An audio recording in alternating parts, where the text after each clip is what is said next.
Alô?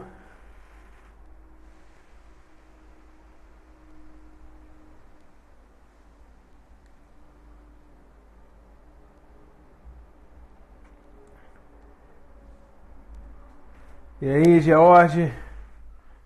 Tudo bem? Sejam bem-vindos, boa noite a todos aí. Luiz, a galera chegando. As nossas quartas-feiras aí, 21 horas. Thales. Thales é o personagem protagonista da noite de hoje. Thales Fernando, só gente boa, Diogo. Só conectando aqui aí, Thales, Boa satisfação. noite, João. Boa noite, Joia. gente. Ao Ítalo aí entrando, a galera chegando, Thales. Saber um pouco aí dessa abordagem sua, desse trabalho bacana que você faz aí. Augusto. Com alguém que você conhecer aí também, você pode dar um salve aí. Juliano Nogueira, Juliano. Tiago.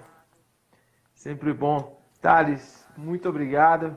Muito obrigado mesmo pelo seu tempo, pela sua disponibilidade aí. Deixa eu Sempre um entrar um prazer, pouco João. aqui. É sempre bom trocar figurinhas com você. E desde o primeiro momento que nós pensamos nessa live, eu falei, cara, vai ter que ter uma com o Thales, que é um cara que Que isso. falei lá, o Pedrão, você vai contar um pouco aí, o pessoal vai entender que é o Pedrão. Falou que você estaria lá na UIT, lá na Itaúna essa semana. Não sei se, felizmente, Coronavírus não não permitiu. permitiu, mas aqui a gente vai poder falar um pouco aí pra galera que tá chegando aí. Juliano Nogueira, personal, tamo junto. Ítalo Moreira, Fala, satisfação. Juliano. Para começar, já indo direto ao assunto, nós temos apenas 60 minutos, né? E a live cai mesmo. Se tiver aí um controle no reloginho aí, você pode dar uns toques aí de vez em quando. Beleza. Para a gente pelo menos não se despedir da galera.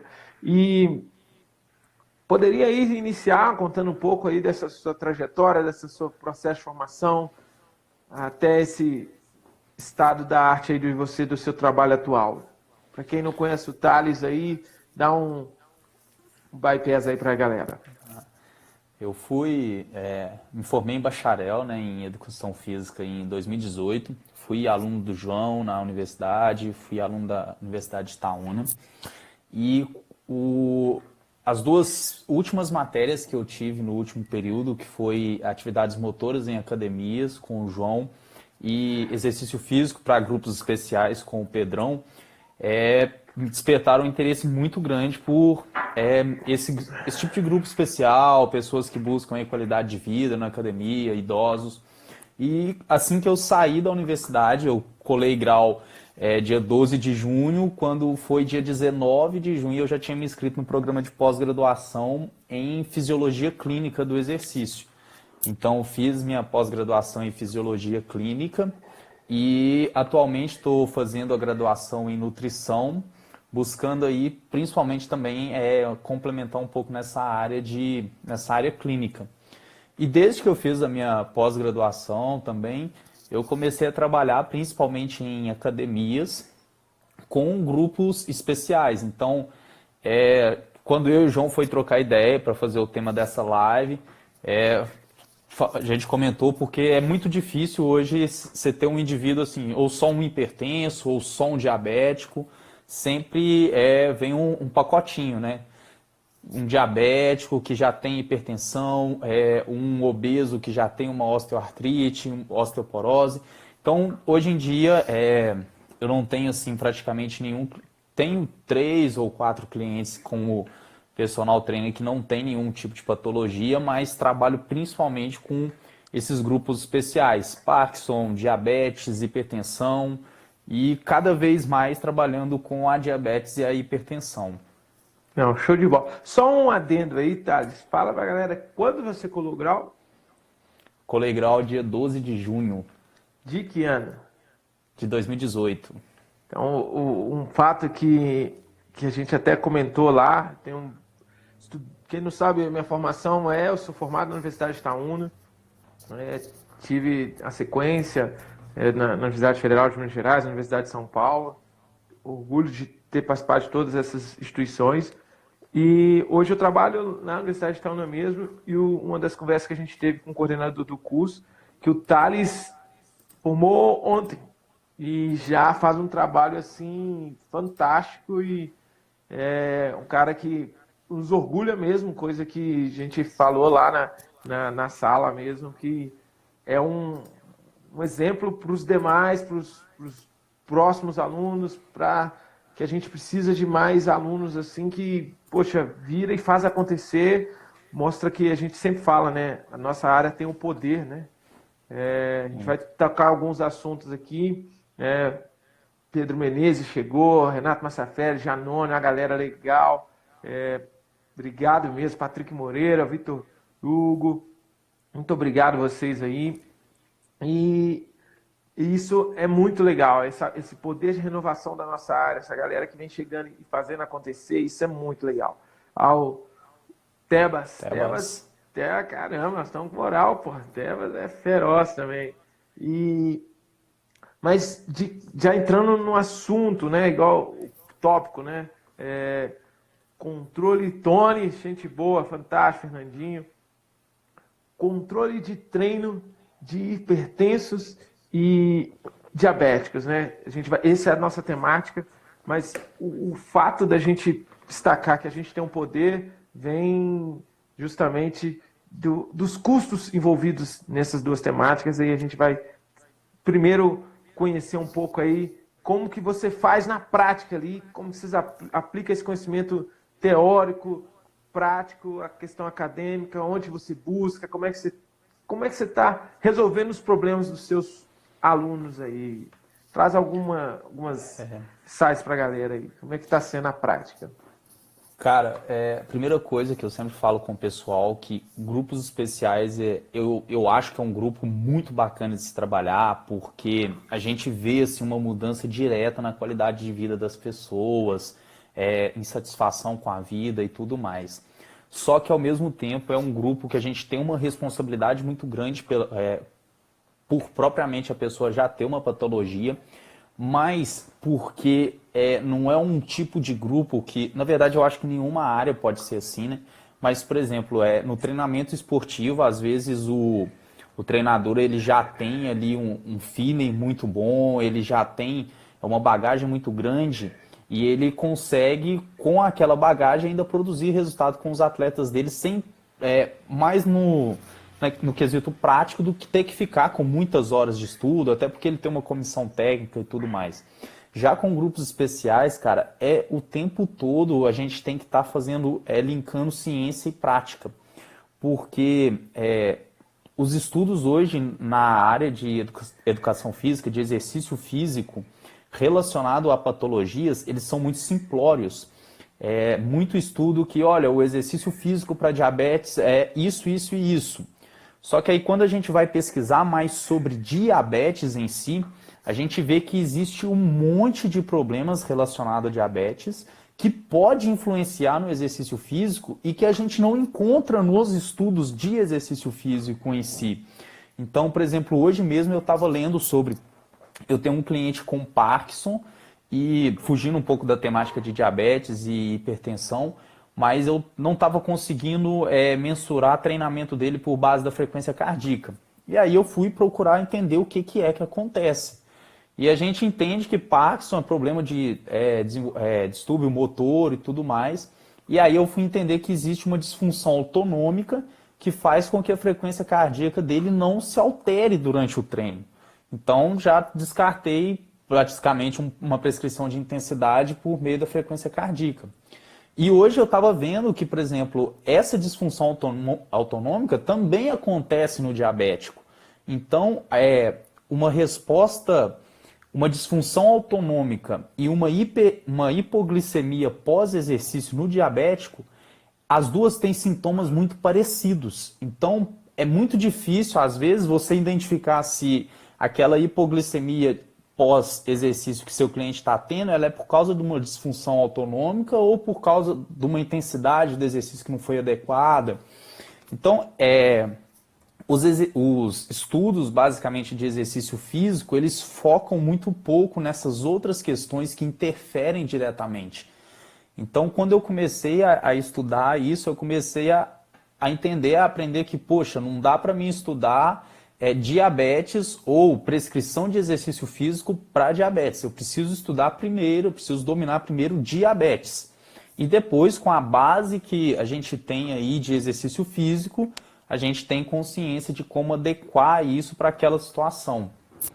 Agora, é uma diferença que eu considero crucial entre a diabetes e a hipertensão, é que muitas vezes a diabetes te permite errar em algum ponto. A gente consegue corrigir de maneira fácil uma hiperglicemia, uma hipoglicemia. Já a hipertensão não te permite errar tanto. Na hipertensão a gente tem que ser mais assertivo, porque problema cardíaco já não te permite fazer essa correção. Então é uma situação muito mais delicada e muito mais perigosa, porque ela é assintomática, né? Um hipertenso raramente sente que a pressão dele, a não ser um cara que já convive há muitos anos com a hipertensão, sente o quanto a pressão dele está alta ou não. Já um diabético consegue sentir nitidamente esses efeitos, então é mais fácil para a gente poder controlar. Esse ponto, se você já entrou, como que você faz na prática esse controle para cada caso do tema de hoje? Traz aí alguns exemplos, algumas situações reais aí, para que muitos aí vão se identificar, que já passaram por isso e estamos abertos também para perguntas, para qualquer coisa que a gente possa trazer aí. Traz aí alguns momentos aí dessa trajetória aí. Tá, cara, a primeira coisa, e hoje o Load Control ajuda muito nisso, e a gente já conversou muito sobre isso, é dados. Mesmo na prática, a gente tem que estar o tempo todo coletando dados, anotando o que está acontecendo. Então, por exemplo, a clientes que eu atendo em academia, eu ando o tempo todo com prancheta, papel, percepção de esforço, de recuperação, tudo debaixo do braço, eu vou anotando, porque isso é que vai fazer realmente com que a gente possa ter tomadas de decisão. Então, por exemplo, eu tenho um cliente hipertenso, e ele tem aí aproximadamente 72 anos e já passou por 2 cirurgias cardíacas. Quando ele me procurou, a intenção é que ele evitasse uma 3ª cirurgia cardíaca, porque ele já tinha aí 82% de uma artéria obstruída, e aí o médico aconselhou. Iniciamos o programa com ele, então ele já tomava um medicamento que é beta-bloqueador, então a gente já não usava tanto a frequência cardíaca dele como referência, a gente trabalhava mais em uma relação de percepção de esforço, com um pouco de monitorava a frequência cardíaca, mas quem mandava mais era a percepção de esforço. E aí a gente começou o programa de treinamento. E a primeiro momento ele chegava para treinar com uma pressão arterial de mais ou menos 14/7. Então você mensura cardíaca, logo no início, você vai lá. Logo no início da sessão. Legal. E uma frequência cardíaca de mais ou menos 84. E aí, com o tempo, ele foi fazendo, ele faz um programa de treinamento combinado, ele faz exercícios de força, mobilidade e cardiovascular comigo, e ele faz natação, ele faz corrida em outros dias da semana. Então, ele treina basicamente força 2 vezes por semana e exercícios aeróbicos contínuos, por exemplo, natação, corrida, 3 a 5 vezes por semana. E aí ele começou a entrar nessa rotina, e um problema muito grande que ele tinha era o medo. Ele não saía para caminhar porque ele tinha medo de como que ia comportar. E aí, junto com isso, a gente vai fazendo uma educação. Olha, sua pressão está em tanto, então tinha dias que ele chegava lá com a pressão 14/7, mais ou menos, a gente fazia um treino, e aí ele saía de lá com a pressão 10/8, tinha vezes que ia a 9/5, então ela caía bem, tinha um efeito hipotensor muito bom. E aí a gente começou a monitorar e anotar tudo isso. O que aconteceu foi que ele começou a correr muito bem.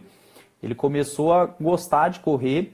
E aí o que aconteceu? A gente trabalhava com um treino num limite de... ele chegava no máximo até 114 de frequência cardíaca, que era o limite ali com o medicamento dele. E quando chegava em 114 a gente parava e tudo mais. e mensurando sempre com a percepção de esforço. Como ele começou a correr muito, ele começou a ganhar muita capacidade cardiovascular, ele começou a chegar para treinar com uma pressão de mais ou menos 13 por 7 e uma frequência cardíaca de repouso de 55. Então ele chegava com 84, ele começou a chegar com 55. E aí para ele sair dos 55 que ele chegava e chegar no 114, que era basicamente o que a gente tinha colocado no início, em questão de 8 semanas de treinamento, a percepção de esforço dele precisava estar muito alta. Só que aí, como a gente tem um controle minucioso, tanto eu quanto ele anota todas as percepções de esforço, anota toda a frequência cardíaca, anota a pressão arterial, a gente começou a ver como que estava comportando e aí a gente conseguiu reajustar a frequência cardíaca máxima e conseguimos ver aí como que estava.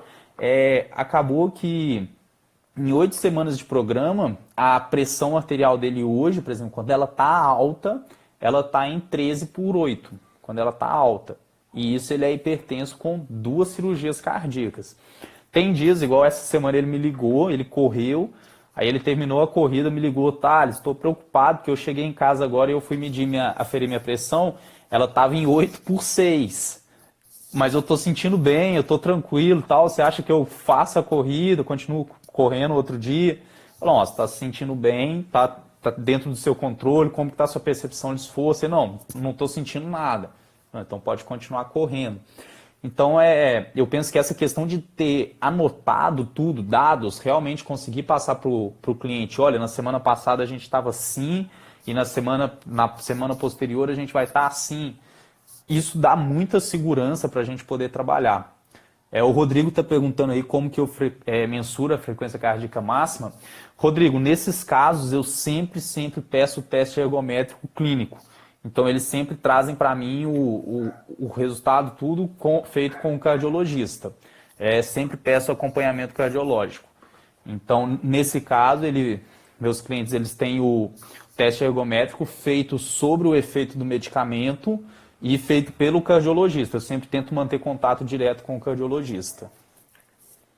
Fantástico. E você disse aí da questão do hipertenso. Para o diabético, como é que é esse controle também, como é que é esse processo, obrigado aí, Rodrigo, agradecendo aí, esse processo também de ajuste de níveis aí, pré, pós-treino, como é que se dá aí? E já teve algum caso de redução de necessidade de medicamento, de dose ou suspensão? Traz isso para a gente aí, ilustra alguma situação.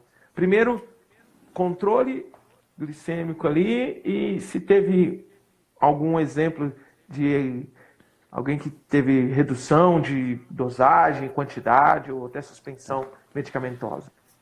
Então vou começar puxando um pouquinho a sardinha aí já. Geralmente quando eu pego para fazer, quando eu converso com os clientes, olha, a gente vai seguir por tal caminho, diabético é um pouco mais complexo porque ele depende de muito ajuste. Então uma primeira coisa que a gente faz é o monitoramento pelo load control. Essa primeira semana você não tem academia, a gente não vai treinar, você vai só me responder às autopercepções. E junto com isso ele me envia os níveis glicêmicos. E aí eu começo a avaliar a questão de tempo de sono dele, quanto tempo ele dorme, como ele se sente, a percepção de recuperação e a glicemia. E aí, muitos dos casos eu já começo a ver que o distúrbio do sono, então poucas horas de sono, uma má recuperação, está relacionada a uma glicemia mais elevada durante o dia. Então a primeira intervenção que eu faço nesse caso não é prescrever um exercício de mais alta intensidade, é conversar, fazer uma reeducação do sono, melhorar a rotina do sono. Aí ele começa a dormir melhor, a gente já começa a ver uma glicemia ainda não dentro do ideal, né? Mas já começa a ficar mais estável, começa a acordar com menos hiperglicemia e aí a gente entra com o exercício físico. Junto com isso a gente vai monitorando o índice de insulina, hemoglobina glicada e aí começamos o trabalho de exercício físico o tempo todo monitorando pelo load control. Primeira sessão, exercício leve. Exercício leve.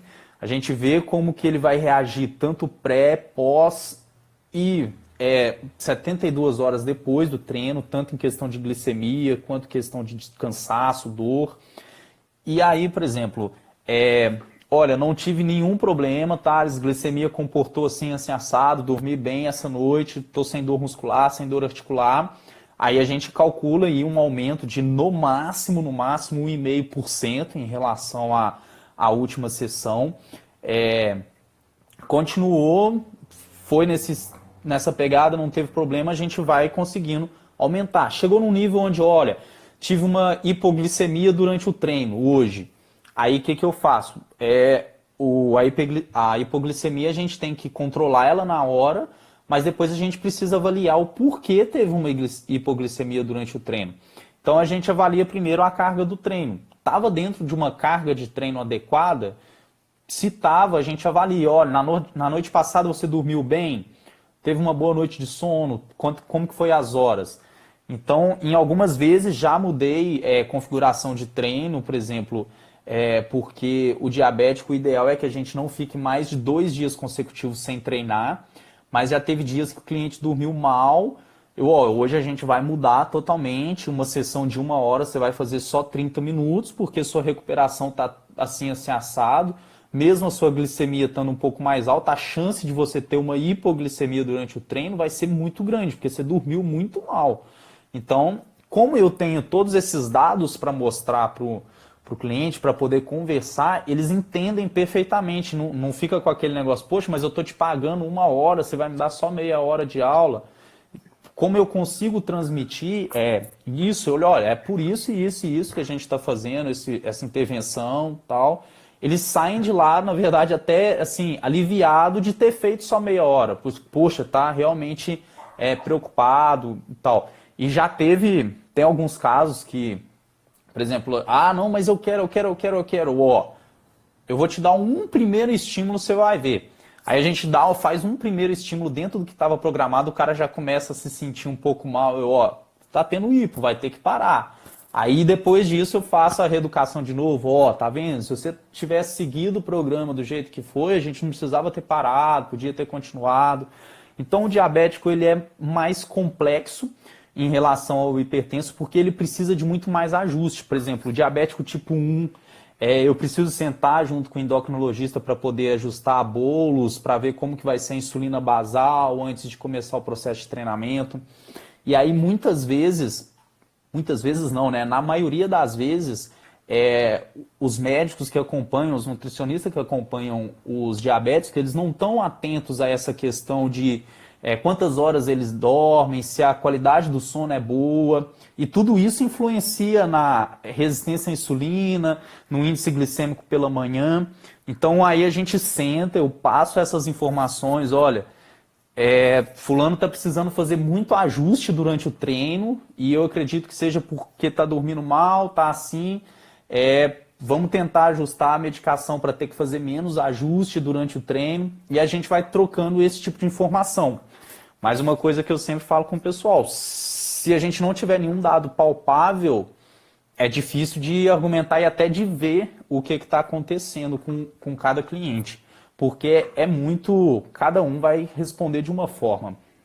Não, achei muito legal esse seu relato, principalmente que você disse que com esses dados aí, coisas que você conseguiu trazer para a superfície, para colocar na mesa, que nem o seu aluno percebia, que impactava no dia a dia dele, no treinamento dele. Você tem um poder de convencimento muito maior e às vezes ele vai sair satisfeito porque treinou menos, mas que ele estava nas mãos de uma pessoa que sabia o que estava fazendo, que realmente meia hora era o adequado, era o eficiente, era o suficiente.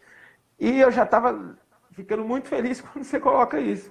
Aí você vem, dá um adendo e coloca que até mesmo com os médicos, você coloca esse tipo de informação na mesa, que eles talvez também não olham, e o seu poder de convencimento também é muito, muito elevado, né? Então, são 2 pontos, né, que concretizam, né, que confirmam a importância de se saber o que está fazendo, de ter esse nível de embasamento sempre, que a gente vai estar sempre aprendendo e vai morrer sem saber, mas também ter dados, né? Ter informações, dados mesmo informações oriundas desses dados que respaldem o nosso processo de tomada de decisão. Achei muito legal isso. E nessa questão multidisciplinar, mostra mais uma vez nesse seu relato o quanto que a nossa área tem poder e que às vezes a gente não usa, né? Várias pessoas aí, Pedrão aí dando relato, muita gente legal, Paulo Dias, a galera muito legal aí, Thiago Volpe, Gasques, então muito obrigado mesmo a todos aí. E aí, ó, o Ramos deu uma participação fantástica na última live aí, era muito ligado aí na literatura. Então, esse tipo de interação com outras áreas e fortalece os médicos que têm contato com você. Eu tenho certeza que, poxa, isso é legal. Ele vai, poxa, o som, não, realmente, porque eu nem lembrei disso, porque às vezes não está. E esse poder que a nossa área tem, vamos trazer um tema bem polêmico aqui, mas, poxa, saiu normativas da Sociedade Brasileira de Medicina do Esporte sobre o coronavírus. Aí, Paulo Dias, estamos juntos, Fião, Renai. Não saiu nada, saiu normativas do Conselho Federal de Medicina. Não saiu nada do CREF nem do CONFEF relacionado ao coronavírus. E hipertensos, diabéticos, estão nos níveis... São grupos de risco, né? Já são grupos de risco normal. A gente já está falando deles aqui antes do pico aí, da coisa que já vinha hoje já de lá da China, mas a gente não sabia que na nossa live ia bater o pico. Ninguém se posicionou da nossa área. Ninguém falou nada. Olha o que você está trazendo para a mesa, fora de um contexto do corona. Então, mas mostra a importância de se estar dialogando nesse nível com os caras. E diante de um contexto desse, quando os caras tratam de atividade física, é importante estar a atividade física durante mesmo a pandemia aí. Não parem. Fiquem em casa, mas se exercitando. Poxa, exercícios médicos, exercício é remédio, todo mundo falando. A nossa área não se posiciona. CREF, CONFEF, eu posso estar errado, se alguém estiver aí na live aí, eu vi posicionamento do Conselho Federal de Medicina e da Sociedade Brasileira de Medicina do Exercício. Da nossa área, são duas questões médicas, da nossa área ninguém. E olha que você falou que você conversou com os caras. E os caras enxergam coisa que... Você enxerga coisas que eles não enxergam. Por quê? É a nossa área de domínio, teoricamente. Eu tive uma professora na faculdade, a Carol, ela é nutricionista, e ela sempre falou muito com a gente o seguinte, é que de todas as áreas da saúde, nós somos a que tem mais poder, porque nós somos a que tem maior contato direto com o cliente. Então, a gente tem aí clientes que a gente vê praticamente 3, 4, 5 vezes por semana. Então, assim, a nossa responsabilidade de trazer informação de forma adequada, de orientar bem, é muito grande. Porque muitas vezes, no nosso caso, eu tenho clientes hipertensos, diabéticos, e eles têm algum mal-estar, alguma coisa, algum problema durante o dia, a pessoa de mais fácil acesso, de mais fácil contato que eles têm sou eu.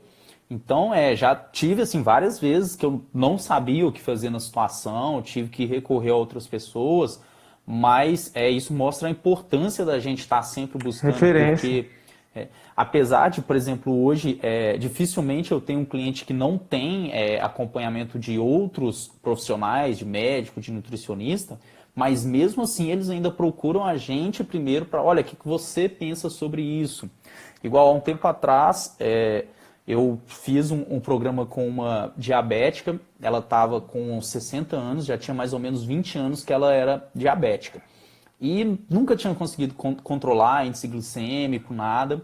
E a gente foi começar o programa, a primeira coisa que eu perguntei, como que você dorme? Tenho dormido muito mal, acordo com a sensação de cansaço já, nível de sonolência alto. E aí, antes mesmo de pensar em prescrever exercício físico, a primeira coisa que a gente propôs, que eu falei com ela, foi, você tem que melhorar a qualidade do sono. E junto com isso eu pedi uma coisa para ela. Você vai medir, fazer medição glicêmica todo dia antes e após as refeições. E aí ela, nossa, mas isso é chato, tal, tem que furar o dedo. não tem opção, você tem que fazer isso. E aí ela começou a fazer esse controle glicêmico. Sem eu precisar falar nada, o que, que ela começou a perceber? Ela mesma começou a perceber quais alimentos que ela ingeria, que aumentavam a glicemia dela ou não, quais comportamentos que ela tinha durante o dia que faziam com que a glicemia dela reduzisse ou não. E aí depois, conversando com ela, aí, tá vendo a importância de medir a glicemia? Porque aí você vai saber quais atitudes tomar durante o dia. Aí ela foi e falou comigo, Thales, em 20 anos que eu tenho diabetes, ninguém nunca tinha me pedido para medir tanto assim a glicemia. Ninguém nunca tinha me falado para poder medir a glicemia que eu ia conseguir perceber essas coisas e tal. Ninguém nunca tinha me pedido isso. Então, e assim, era a pessoa que faz acompanhamento com endocrinologista, faz acompanhamento com nutricionista, e nenhum nunca tinha pedido ela para simplesmente coletar, assim, em grosso modo, coletar dados, ter realmente informação do que está acontecendo com o corpo dela durante o dia.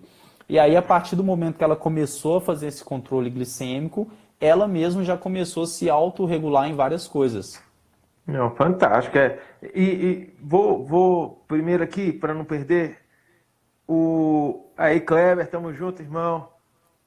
Falei que o Ramos ele é foda na literatura. Ontem, Ramos, a gente fez uma live, até o Kleber estava nela, que a gente trouxe alguns estudos, falou do fator de impacto, até um outro estudo da Science falando sobre o Covid-19, né?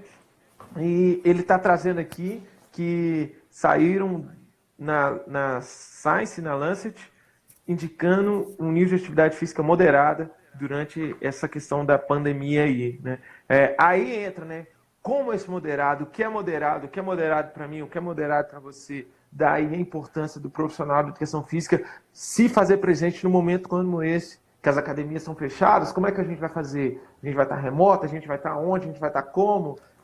Então, tipo assim, são desafios que surgiram de acordo com essa demanda pontual, que talvez seja estava conversando com o Adriano, um amigo meu, tipo assim, um momento único na história da humanidade, tamanha velocidade que isso se espalhou pelo mundo, ou talvez tamanho pela velocidade que as informações estão rodando hoje no mundo, não sei dizer qual mas o momento da gente agir de forma mais assertiva, como seria essa intensidade moderada, como, quando, mais uma vez, a Science é mais geral, ciência geral, a Lancet mais médica também. E tipo assim, quem estava ali para determinar essas necessidades? Como? Porque são essas minúcias que a gente não pode deixar de estar ali interferindo, de estar ali discutindo e elevando o nível disso. Não para criar problema nem nada, mas para gerar mais valor mesmo, para agregar mais ainda a entrega, para a entrega ser mais assertiva. Muito obrigado, Ramos, aí de novo pela participação.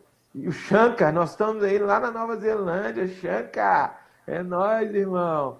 Gente finíssima, brother meu.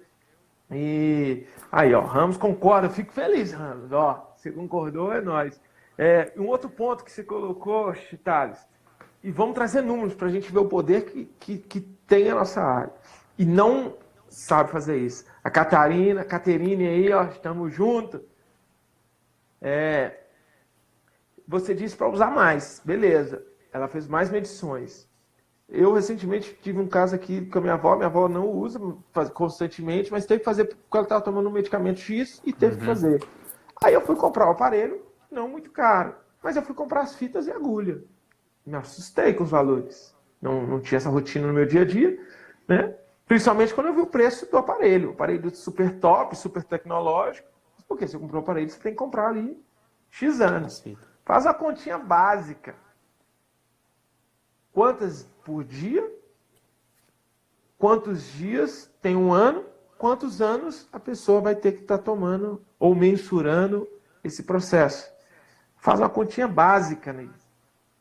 Traz alguns números aí pra gente. Aí, vamos lá.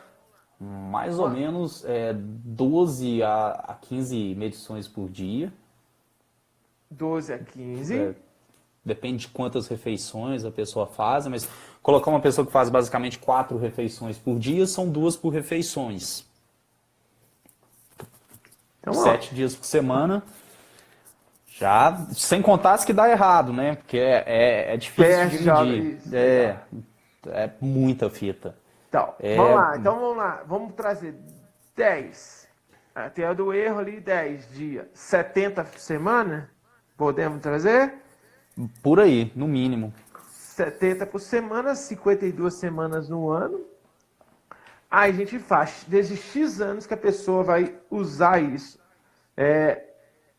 E aí, pensando friamente mesmo na questão da indústria, o poder nosso, às vezes tem gente que vai reduzir essa necessidade ou vai ter que ter um controle até maior, às vezes usar mais, mas vai ter um momento aí que talvez, não sei, ela não vai ficar tão dependente de todo esse processo medicamentoso, da hipertensão e tudo. E quem sabe a nossa área não vai conseguir, às vezes, não vai tirar o papel do medicamento, jamais, mas vir ali como um complemento, né? Algo ali que faça, agregando nesse processo. Essa visão faz sentido para você ou não? Sim, sim. E aí entra muito onde nós temos que nos fortalecer muito com essa questão de ter dados, porque hoje a nossa cultura é a seguinte, se o médico prescrever X dose de medicamento, independente se você precisar ou não, ele não precisa se justificar por que ele está prescrevendo aquilo. Ele acha que aquela dose é o ideal, você vai testar. Só que nós, como profissionais de educação física, se falar assim, olha, eu acho que ele não precisa tomar isso tudo, é a mesma coisa de não falar nada. Então, para a gente poder, por exemplo, quando eu tenho aí, mando e-mails, converso com cardiologistas, para poder propor uma redução de medicamento, uma troca de medicamento, eu preciso apresentar dados. Olha, meu cliente tomava X de medicamento para pressão há um ano atrás. Hoje ele já está com 12 meses de treinamento, a pressão dele média já está ficando em tanto. Talvez a gente possa reduzir um pouco o medicamento para a gente ver como que vai se comportar e aí a gente readapta o exercício àquela aquele novo padrão. Em algumas vezes eu recebo resposta, algumas vezes os médicos concordam e outras eu nem recebo resposta. Mas justamente por causa desse, já parte de um preconceito, né, que a nossa própria área tem, de não estar fazendo essa comunicação. Clara e objetiva. Sim. Dados então, objetivo o processo. Claro Sim. E objetivo. Então, por exemplo, a primeira coisa que eu tenho de um cliente, olha, quais medicamentos você toma, quanto você toma e quais horários você toma. E aí eu pego as bulas, eu leio o medicamento, efeitos adversos, leio as dosagens. Na bula do profissional, né, que a gente consegue baixar pela Anvisa, a bula do profissional, a Anvisa já anexa todos os estudos que foram usados para poder validar aquele medicamento. Então você consegue ver os resultados de todos os estudos que fizeram com que aquele medicamento seja aprovado. E aí eu dou logicamente eu não estudo minuciosamente todos, mas eu dou uma olhada, eu entendo o que o medicamento faz. E a partir desse momento, por exemplo, se eu tenho um medicamento que promove X efeito e eu consigo alcançar esse efeito por meio do exercício físico, proporcionando uma intensidade X, um volume X de exercício, e eu vou ter um efeito bem próximo ou até melhor do que o medicamento, aí eu tenho um argumento para poder conversar com o médico. Só que, para poder chegar e conversar com o médico sobre isso, eu preciso entender primeiro qual o medicamento que eu estou propondo que seja reduzido, a troco de que eu preciso que ele seja reduzido. Olha, eu queria que você reduzisse para me ver se eu vou conseguir controlar a pressão do meu cliente sem esse medicamento. Nenhum médico vai reduzir. Uai, como assim você vai testar? Suicídio profissional. Então, olha, hoje ele está tendo uma margem de redução de hipotensão pós-exercício de 4,5% após o treino. Então eu acho que se você conseguir calcular uma dosagem e eu manter uma intensidade X de exercício com um volume X, a gente vai conseguir uma redução bem próxima ao que já está acontecendo com o medicamento. O que você acha? Você acha que é seguro a gente testar isso, tentar isso? Só que a gente precisa ter dados para poder fornecer, munir o médico disso. Porque senão não consegue. Exatamente. Trazer esse processo de forma clara e objetiva. Mais uma vez, Então, a galera legal aí chegando, Robson Podino, Drummond, tamo junto, Thaís. E Pessoal do hoje em COB dia, tá aí, ó, que isso. ó, Tamo junto. O detalhe é que essa objetividade que a gente tem que trazer para o processo vai exigir, basicamente, muito estudo, muita dedicação e talvez é contraproducente ao tempo que a gente tem disponível, a vários outros processos. Rodrigo Colorado, tamo junto, brother.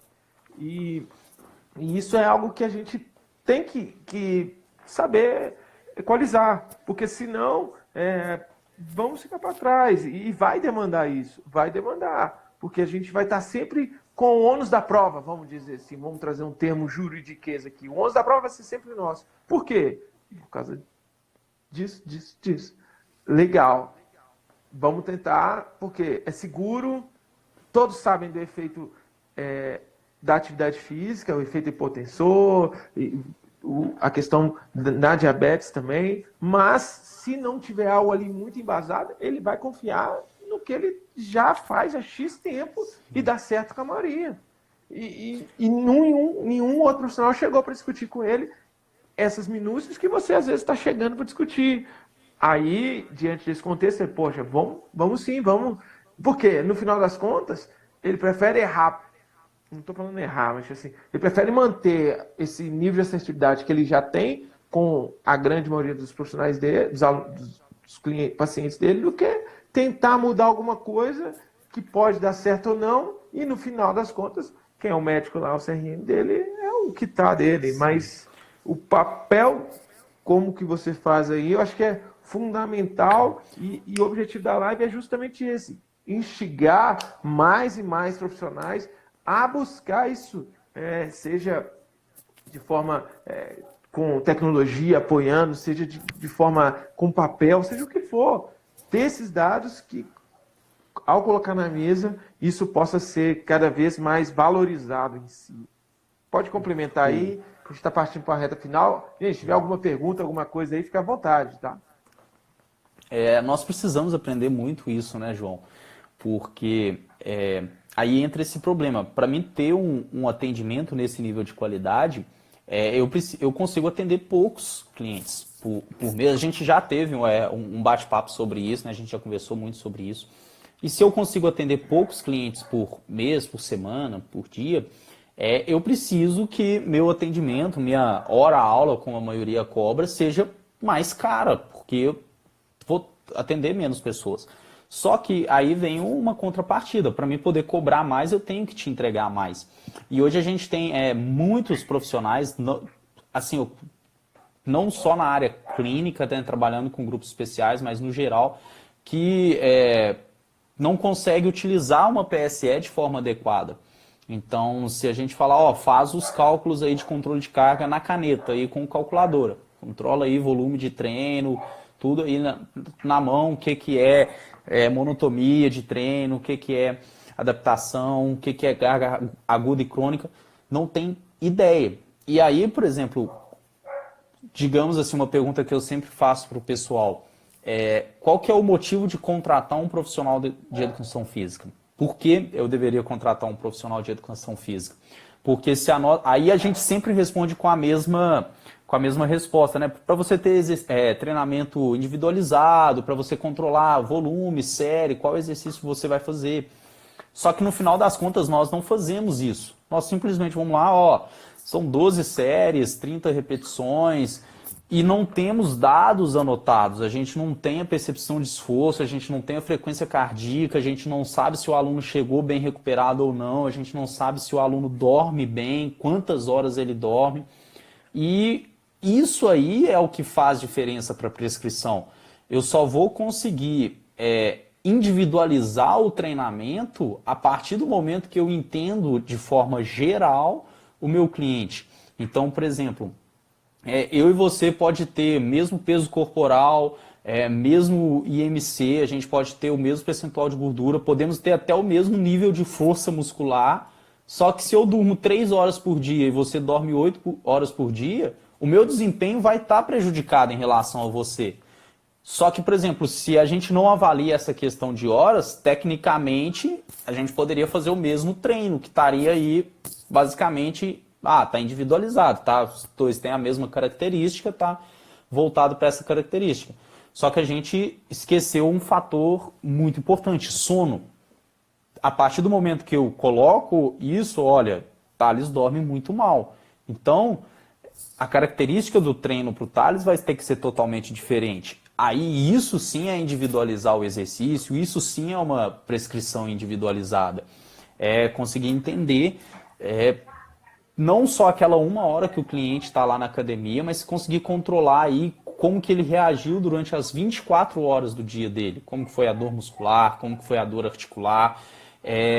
Em algumas semanas, igual essa semana agora, eu estou mandando para todos os meus clientes o Bruns, porque é uma semana que a gente está muito tenso. Explica para a galera o que é o Bruns aí, como é que você aplica um Bruns aí, como é que você faz esse processo?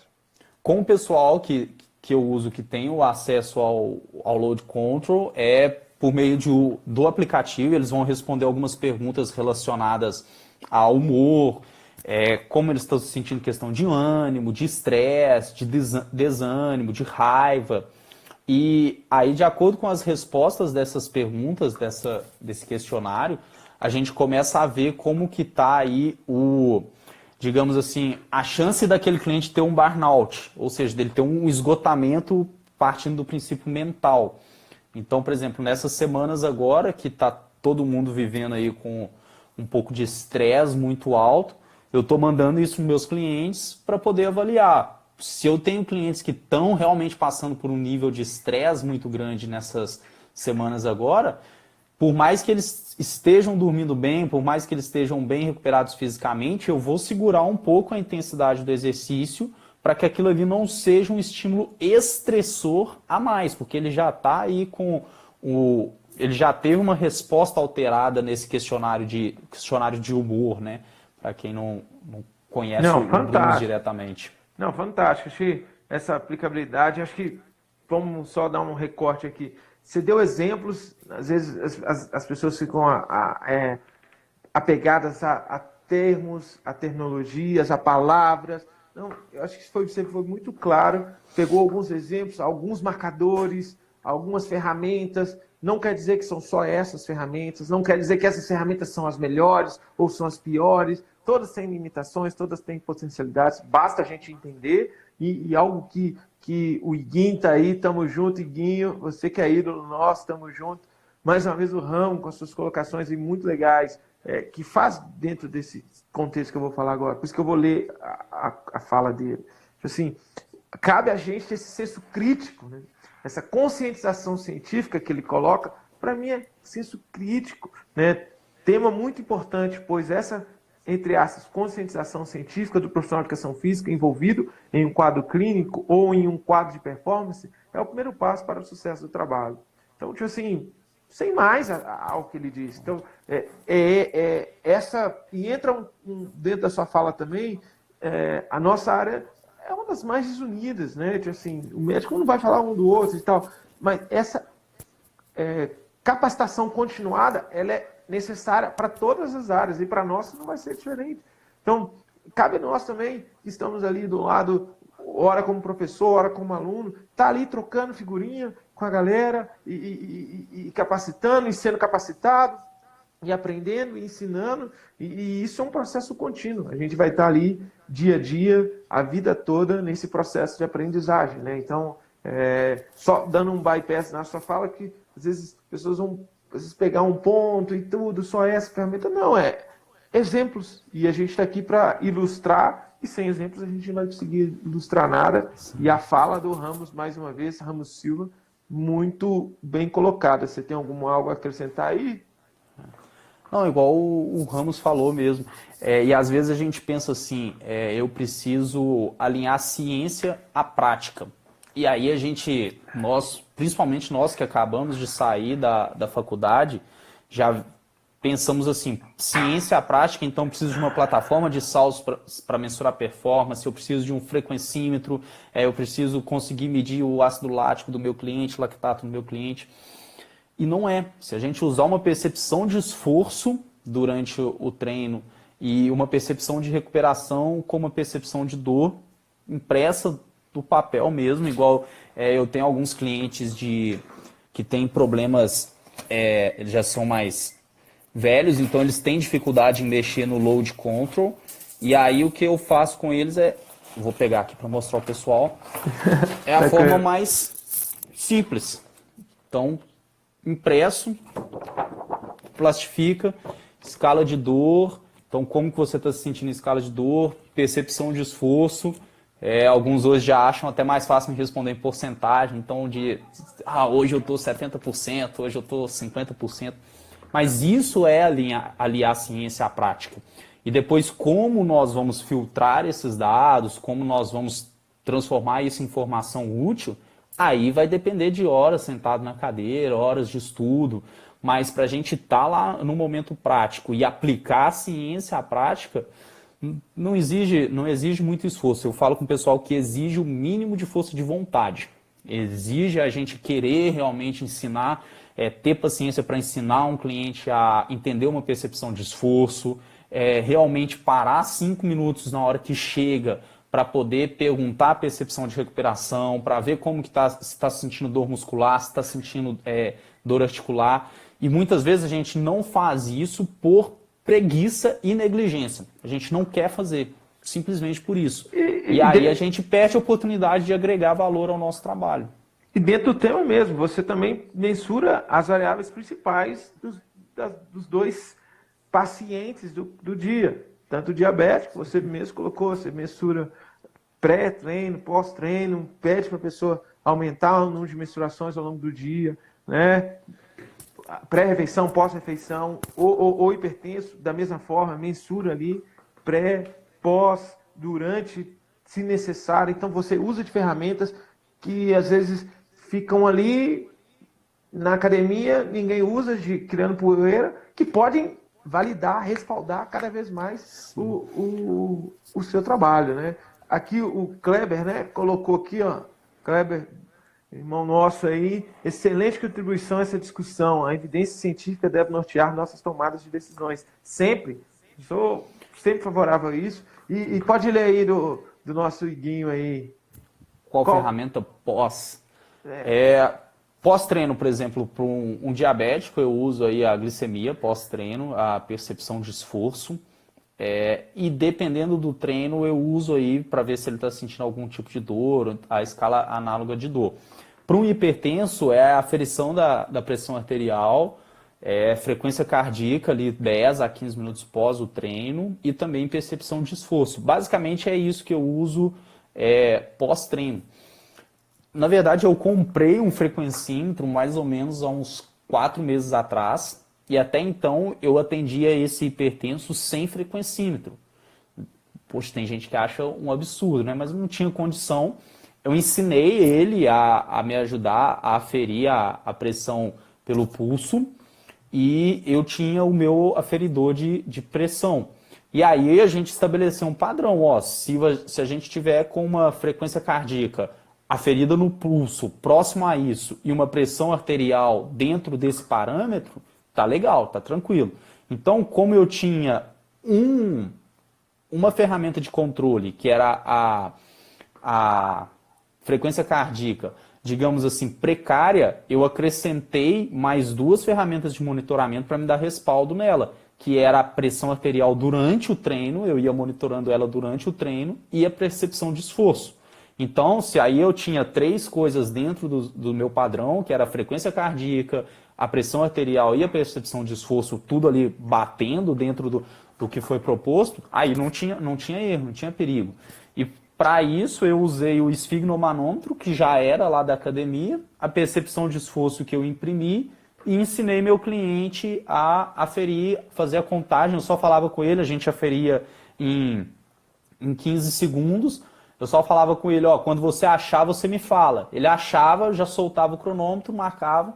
Ele aprendeu tranquilo até hoje, ele sabe fazer. Hoje a gente já usa o frequencímetro, mas ele sabe fazer. Então, a glicemia, a mesma coisa. Tive muito tempo um cliente que não tinha. Ele tinha, mas ele nunca levava o aparelho de glicemia para a academia. como eu tinha tudo anotado, eu consegui encontrar uma percepção de esforço e uma frequência cardíaca que, se eu passasse dela, eu já aumentava muito o risco dele ter uma hipoglicemia. Então, durante o treino, mesmo eu não conseguindo medir a glicemia dele durante o treino, eu conseguia, por meio da frequência cardíaca e da percepção de esforço, ir controlando. E a gente não teve nenhuma hipoglicemia durante o treino. Assim, a gente teve nas 3 primeiras semanas, que eram 3 primeiras semanas de adaptação. Mas fora isso, nunca tivemos mais hipoglicemia. Só controlando pela frequência cardíaca, percepção de esforço, com base no que eu já tinha de dados. Esse histórico vai criando um baseline, vai trazendo informações fora do treino, o ponto que você colocou, né?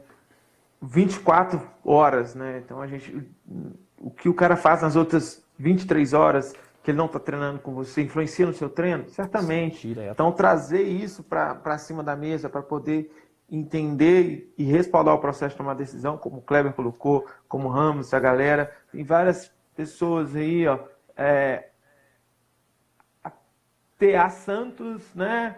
A Luísa, a Evelyn, Robert, outra Luísa, Gabriel Silva, o Iguim também aí de novo, tamo junto.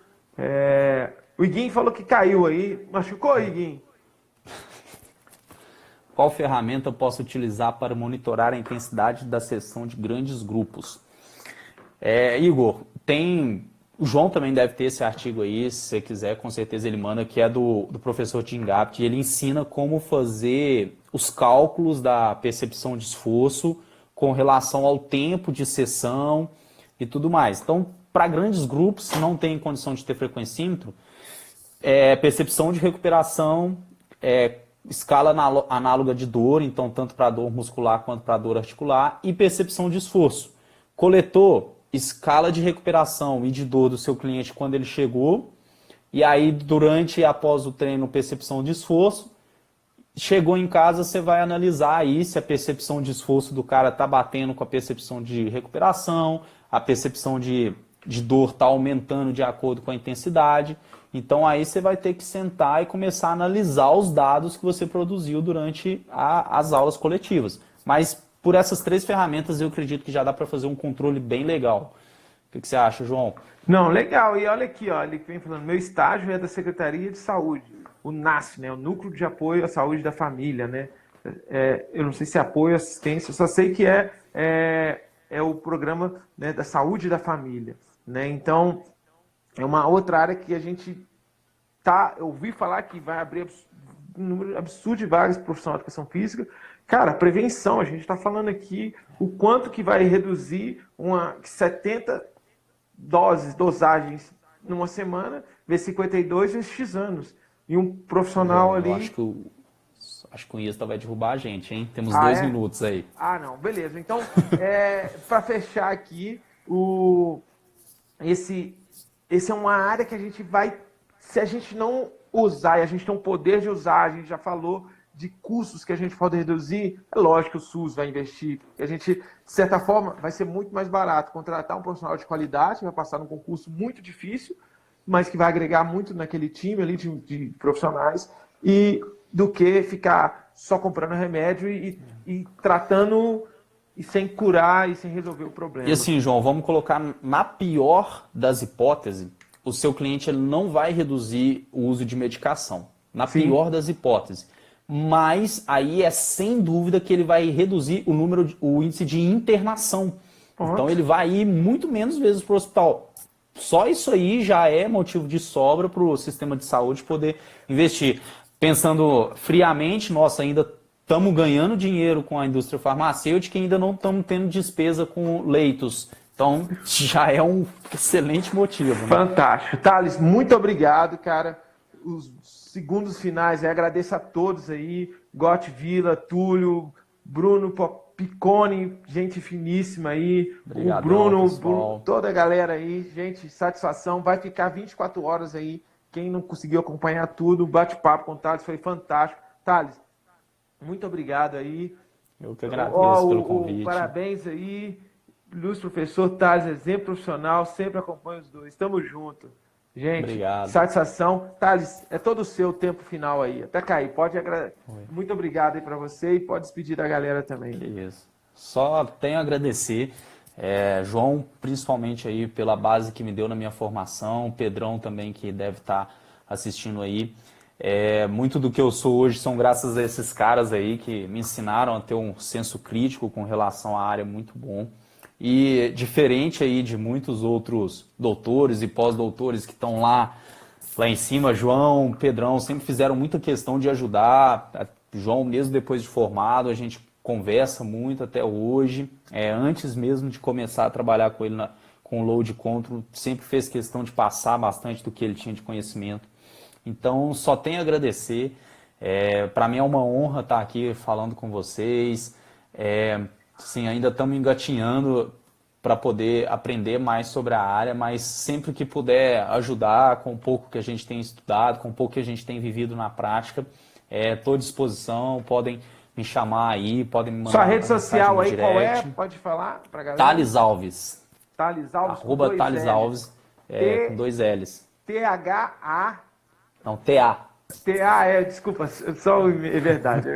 T-A, Thales com 2 L's. Gente, muito obrigado aí, Ramos, todo mundo, Janone. Obrigado, pessoal. Cara, show foi vocês. Léo Reis, brother nosso aí, Juliano Nogueira, tamo junto. Gente, obrigado. Compartilha aí com a galera, curta a nossa página.